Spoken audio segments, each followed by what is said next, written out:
پیشی؟ پیشی؟ چی میخوای؟ میخوای یا کریمو بگیری؟ میخوای یا کریمو بخوری؟ نکنی؟ آفرین بیا بیا نازت کنم. معلوسک من بیا پیشی بیا برو یا کریم آمدم. برو ببینم چیکار می‌کنی. برو اونجا یا کریم آمدم. برو یا کریم بیا پیشی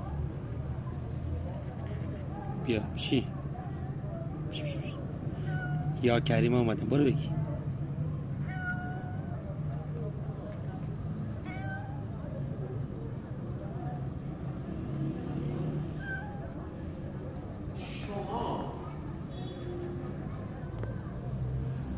برو یا کریمه رو بگی بخور.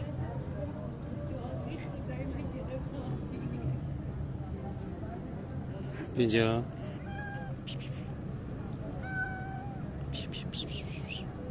بده نازت کنم ناشی بیا نازت کنم. بیا ناش تو چقدر تمیزی.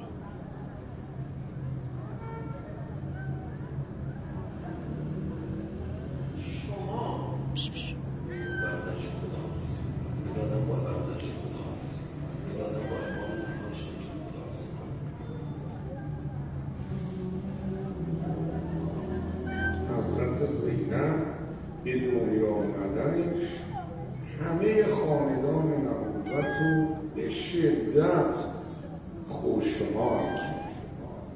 این دختر در دامنی بی‌نظیر، پاکترین شیر از پاکترین مادر، در پاکترین دامن، یعنی دامن پیغمبر و زهرا، برو یا کریم رو بخور. مرتضی تربیت شد.